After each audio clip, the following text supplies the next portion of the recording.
Hello दोस्तों। तो आज है last day before the science exam.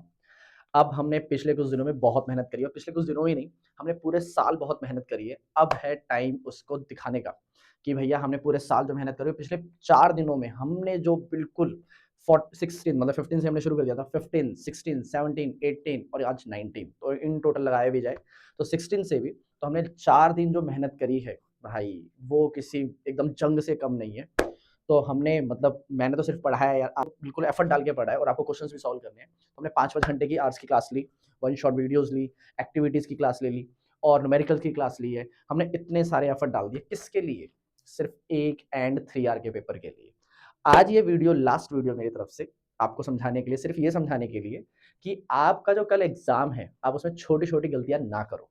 मेरे पिछले 13-14 सालों का जो एक्सपीरियंस है ऑफलाइन क्लासेस का और इतने सारे पेपर चेक करने का, इतने सारे हज़ारों स्टूडेंट्स को पढ़ाने के बाद, मैं आपको सिंपल स्ट्रैटेजीज़ दे सकता हूँ कि कल के एग्ज़ाम में आप जो छोटी-छोटी गलतियाँ करते हो या फिर छोटे-छोटे एरर्स की वज़ह से हमारे जो मार्क्स कट जाते हैं, वो आप ना करो। तो मैं कुछ पॉइंटर्स लाया हूँ अपने लिए आपको समझाने के लिए और ये कुछ पॉइंटर्स को फ़ॉलो करो और प्लीज़ कल के एग्ज़ाम के लिए एकदम डेडिकेटेड तरीके से समझो, ठीक है? देखो, सिंपल सा फंडा, मैं बहुत बार ऑफलाइन क्लासेस में बोल चुका हूँ कि हमने पूरे साल मेहनत करी है सिर्फ़ उन 3 आवर्स के लिए, 10:30 से डेढ़।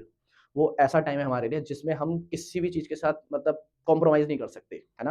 हमारी स्टेशनरी हमारे साथ पूरी चीज़ें होनी चाहिए, ठीक है? आपका माइंडसेट सबसे ज़्यादा इम्पोर्टेंट, आपका एकदम ज़ोन होना चाहिए कि भैया आज तो मुझे पेपर करना है और ये ज़ोन कैसे डेवलप होगा जब आपने पूरी प्रैक्टिस करी है।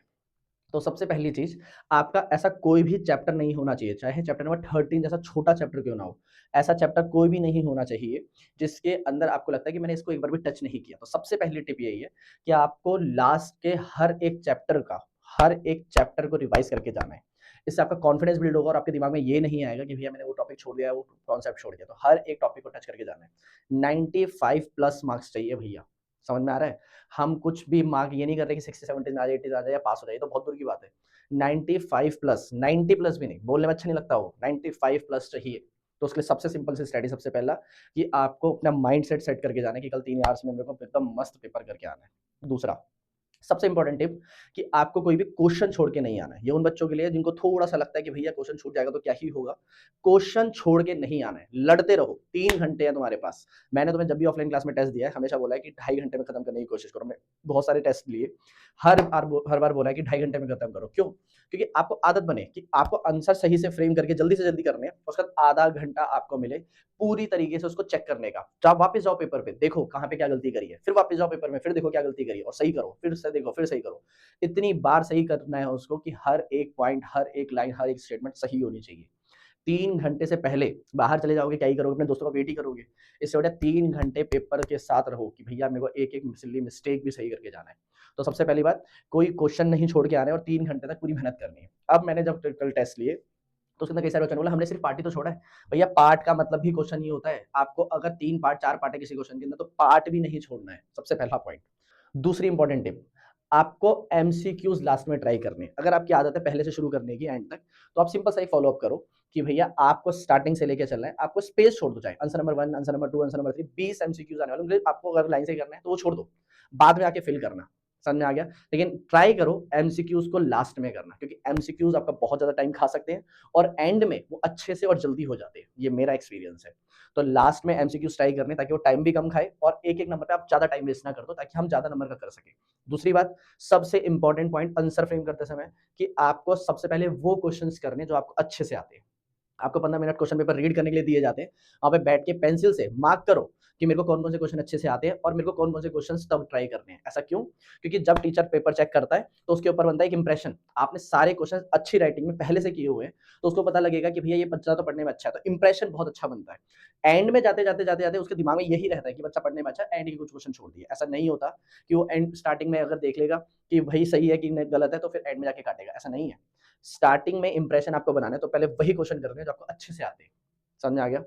अगली टिप ये है कि आपकी राइटिंग तो इंप्रूव नहीं करा सकता भाई मैं एक दिन में। तो राइटिंग इंप्रूव जितनी की जा सकती है, प्लीज़ कल पेपर में फॉलो अप करना और उससे ज़्यादा इंपॉर्टेंट है पेन सही सा यूज़ करना। जब मैंने ऑफलाइन पेपर में चेक करे, ठीक है? तो मैंने आपको बताया था उस टाइम कई सारे बच्चों को, अब मैं अभी भी बोल रहा हूँ। ये जो सारी चीज़ें बता रहा हूँ ना मैं, ये इस रिसेंट ईयर की नहीं है, पिछले 13-14 सालों का ऑफलाइन का जो एक्सपीरियंस है, वो सारा आपको मैं कुछ मिनटों में देने की कोशिश कर रहा हूँ। समझ में आ रहा है? तो इसलिए याद रखो कि आपको ऐसा कोई पेन यूज़ नहीं करना है जो इंक छोड़ता है, ठीक है, या फिर उसके ऊपर इंक इकट्ठी हो जाती है, फिर जैसे डॉट लगता है तो सारी इंक एक जगह पे छोड़ देता है, तो पीछे वो छप जाता है, वो बहुत गंदा लगता है। आपकी हैंड राइटिंग बहुत ज़्यादा छोटी है, तो प्लीज़ उसको सही करो, और आप बहुत बड़ा लिखते हो और मोटी टिप से लिखते हो, तो प्लीज़ ऐसा मत करो भाई। और अगर आपकी राइटिंग बड़ी है, तो उसके लिए एक सिंपल सा सॉल्यूशन है, क्योंकि वो बहुत भरा-भरा लगता है, तो जैसे ही एक क्वेश्चन खत्म हो रहा है और दूसरा क्वेश्चन शुरू हो रहा है, मतलब एक आंसर फ्रेम खत्म करके दूसरा शुरू कर रहे हो आप, तो प्लीज़ लाइन छोड़ो। अब आपकी राइटिंग जैसी मर्ज़ी है, आपको मिनिमम 4 लाइनें छोड़नी है हर क्वेश्चन के बाद। कितनी लाइन? 4 लाइनें। हर आंसर फ्रेम करने के बाद 4 लाइनें छोड़नी ही है, और हर एक नया आंसर शुरू करने से पहले उसके बीच में लिखना है, answer number this, answer number 2, 3, 4, 5 जो भी लिखना है, ऐसे करना है। एमसीक्यूज़ के लिए एक और इंपॉर्टेंट बात, एमसीक्यूज़ जब आप लिख रहे हो तो उसका ऑप्शन लिखना है, फिर स्टेटमेंट भी लिखनी है। मतलब मान लो फॉर एग्जांपल 4 ऑप्शन है, उसमें 4 ऑप्शन में से आपका आंसर जो है बी है, तो बी भी लिखना है और उसकी स्टेटमेंट भी लिखना है जो आंसर है। अगर डायग्राम बेस्ड एमसीक्यू का ऑप्शन है, तो वो नहीं करना, वरना पूरा का पूरा लिखना है। असर्शन रीजन में भी आप एबीसीडी लिख के छोड़ सकते हो, लेकिन बाकी सब के अंदर आपको ऑप्शन के साथ कोई स्टेटमेंट एज़ एग्जैक्ट लिखनी है। अब बात आती है पैटर्न फॉलो करने की। देखो, हमारी आदत होती है कि हम स्टार्टिंग से लेके एकदम section A, section B, section C ऐसे करते हैं, बिल्कुल सही है। लेकिन आप सेक्शंस को स्विच कर सकते हो, लेकिन क्वेश्चंस को स्विच करने की कम से कम ट्राई करो। जैसे for example section number B शुरू होता है क्वेश्चन नंबर 21 से। तो पहले अगर आपने सेक्शन बी करा हुआ है, तो पहले क्वेश्चन नंबर 21, फिर 22, फिर 23, 24, 25 ऐसे करो। अगर आपको लगता है कि भैया बीच-बीच में जैसे अभी मैंने बोला कि पहले वो क्वेश्चन लो जो आपको आते हैं, ठीक है? अगर आपको ऐसा दिक्कत है, तो फिर तो आप वही फॉलो करो। लेकिन अगर आपको लगभग सारे क्वेश्चंस आते हैं, तो प्लीज़ पैटर्न फॉलो करो, ठीक है? तो क्वेश्चन नंबर 21, फिर क्वेश्चन नंबर 22, फिर क्वेश्चन नंबर 23, क्योंकि टीचर जब चेक करेगा, तो उसको जितनी बार क्वेश्चन पेपर आगे-पीछे करना पड़ेगा, उतनी ज़्यादा उसको एफर्ट डालने पड़ेंगे, उतने ज़्यादा फ्रस्ट्रेशन जैसे नंबर कटेंगे। समझ में आ गया? एक फॉलो सीक्वेंस करो। आप चाहे कोई सा भी सेक्शन शुरू करो, कोई दिक्कत नहीं है, लेकिन उस सेक्शन के अंदर जो क्वेश्चन्स हैं, उनको पैटर्न वाइज़ फॉलो करो। Question number 1, question number 2, question number 3, मान लो for example question section number C है, वो शुरू होता है क्वेश्चन नंबर 27 से, तो वहाँ से शुरू करो पेपर अपना, कोई दिक्कत नहीं। लेकिन क्वेश्चन नंबर 27, 28, 29 और मान लो आपको कोई क्वेश्चन आता ही नहीं है, तो उसको छोड़ दो, फिर बाद में करेंगे उसको। लेकिन अगर आपको लगता है कि यार क्वेश्चन आता तो है, लेकिन अभी सही से समझ नहीं आ रहा और आपको लगता है कि इतनी लाइनों में आ जाएगा, तो आप लाइन छोड़ के भी आगे बढ़ सकते हो। याद रखना, ऊपर 4 लाइन, नीचे लाइन 4 लाइन होनी चाहिए। हर आंसर के बाद 4 लाइनें होनी ही चाहिए। इतना समझ में आ गया? अब बात आती है राइटिंग में थोड़ा-सा एफर्ट डाल देना भाई, राइटिंग बहुत ज़्यादा इंपॉर्टेंट है। 3 घंटे से पहले उठ मत जाना, ये मेरी एकदम वो है एकदम वार्निंग। और कोई क्वेश्चन छोड़कर आ गए, तो मैं भई वापस आओगे ना जब बहुत मारने वाला हूँ मैं। ठीक है? और अब इम्पोर्टेंट बात, आंसर फ्रेम करते समय किस-किस चीज़ का ध्यान रखना है। तो मान लो फॉर एग्जांपल न्यूमेरिकल आ गया। सबसे पहली चीज़, हर न्यूमेरिकल में जितनी बार फॉर्मूला लिखना है, उतनी बार फॉर्मूला लिखो। एक बार आ रहा है एक क्वेश्चन के अंदर 1, 2 बार आ रहा है, 3 बार आ रहा है, 3 बार आ रहा है, 3 बार फॉर्मूला लिखो। फॉर्मूला लिखना इज़ वेरी इंपॉर्टेंट। जैसे फॉर एग्जांपल लाइट चैप्टर के कॉन्सेप्ट्स के अंदर क्या होता है, एक फॉर्मूला 2 बार, 3 बार यूज़ हो रहा होता है, मिरर फॉर्मूला, लेंस फॉर्मूला। आपको 2 बार यूज़ हो रहा है तो 2 बार लिखो, 3 बार यूज़ हो रहा है 3 बार लिखो, 4 बार यूज़ हो रहा है 4 बार लिखो। हर न्यूमेरिकल को सॉल्व करते समय एक पैटर्न, सबसे पहले गिवन पार्ट, क्या निकालना है मतलब टू फाइंड, जैसे मैथमेटिक्स में करते हो आप ज्योमेट्री में, और तीसरा फिर उसका सॉल्यूशन, और जहाँ पर फॉर्मूला आ रहा है वहाँ पे फॉर्मूला डालना है, और चौथी सबसे इंपॉर्टेंट बात, यूनिट्स। दोबारा जब मैंने ऑफलाइन पेपर चेक करे, तो दोबारा बहुत सारे बच्चों ने यूनिट्स नहीं लिखी हुई थी। यूनिट्स लिखना इज वेरी इंपॉर्टेंट। आधे से 1 नंबर आपका कट जाएगा डिपेंडिंग ऑन कितनी बार यूनिट्स आ रही है। और सबसे इंपॉर्टेंट बात, अब एक न्यूमेरिकल को सॉल्व करने के लिए सबसे पहले गिवन पार्ट लिखना है, फाइंड वाला पार्ट लिखना है, फिर सॉल्यूशन करना है, यूनिट्स का ध्यान रखना है। सबसे लास्ट पॉइंट, मान लो फॉर एग्जांपल इलेक्ट्रिसिटी या लाइट चैप्टर के अंदर फॉर एग्जांपल पूछा हुआ है कि ऑब्जेक्ट कितनी दूरी पर बन रहा है। तो आपने जब v की वैल्यू निकाल ली या ऑब्जेक्ट की वैल्यू निकाल लिया, किसी भी जो कोई भी चीज की वैल्यू पूछी हुई है, मैग्निफिकेशन भी पूछा हुआ है कि मैग्निफिकेशन कितना है, एंड में आपको स्टेटमेंट लिखनी है, the object is situated at this distance, the image is forming at this distance, the magnification of this is this, ऐसे करके पूरी स्टेटमेंट लिखनी है। और स्टेटमेंट लिखते समय जो आप वैल्यू डालोगे उसमें माइनस मत डाल देना भाई। फॉर एग्जांपल आपकी v की वैल्यू -25 आई, तो आप लास्ट में स्टेटमेंट लिखोगे, the object sorry image is forming as 25 centimetre, -25 मत लिख देना। ऊपर माइनस इसलिए आया डायरेक्शन बताने के लिए, वो माइनस इसलिए है, लेकिन असली में डायरेक्शन या कोई लेंथ नेगेटिव थोड़ी हो सकती है। स्टेटमेंट में आप पॉजिटिव लिखोगे। अगर आपसे नेचर पूछा हुआ है, एक इंपॉर्टेंट बात, ये इसमें बहुत गलतियां होती है। अगर आपसे नेचर पूछा हुआ है तो पहले v निकालो, फिर हाइट ऑफ इमेज निकालो, तब जाके आप नेचर लिखोगे, वर्चुअल इंटरेक्ट। क्योंकि v के सिंबल से तो आपको तो ये पता लगा ना कि वर्चुअल है या रियल है। इरेक्ट और इन्वर्टेड का थोड़ी पता लगा है, वो अलग बात है, वर्चुअल के साथ इरेक्ट ही आता है। लेकिन लास्ट में ही लिखोगे आप वो स्टेटमेंट। स्टेटमेंट लिखना इज वेरी इंपॉर्टेंट। अगेन समझ में आ गया मैंने क्या बोला? अगला पॉइंट, डायग्राम्स के लिए।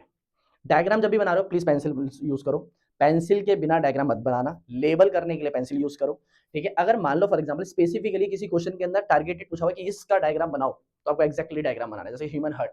लेकिन अगर वो क्वेश्चन बोला कि इसको एक्सप्लेन करते हुए डायग्राम बनाओ, तो आप नॉर्मल रफ डायग्राम भी बना सकते हो, जैसे कि ह्यूमन हार्ट हमने 4 चैम्बर वाला बनाया हुआ है। समझ में आ गया? एग्जैक्ट डायग्राम आ जाए तो एग्जैक्ट बनाना है, लेकिन क्वेश्चन के थ्रू पूछा हुआ है तो आप अपना एकदम रफ डायग्राम भी बना सकते हो। अब कई सारे बच्चे कहते हैं कि हमको लास्ट पेज यूज नहीं करने देते, रफ पेज के लिए टीचर्स मना करते हैं वगैरह वगैरह। पहली बात, आप लास्ट पेज में ऊपर लिख दोगे अगर स्पेशली कि रफ पेज, तो आप बिल्कुल कर सकते हो।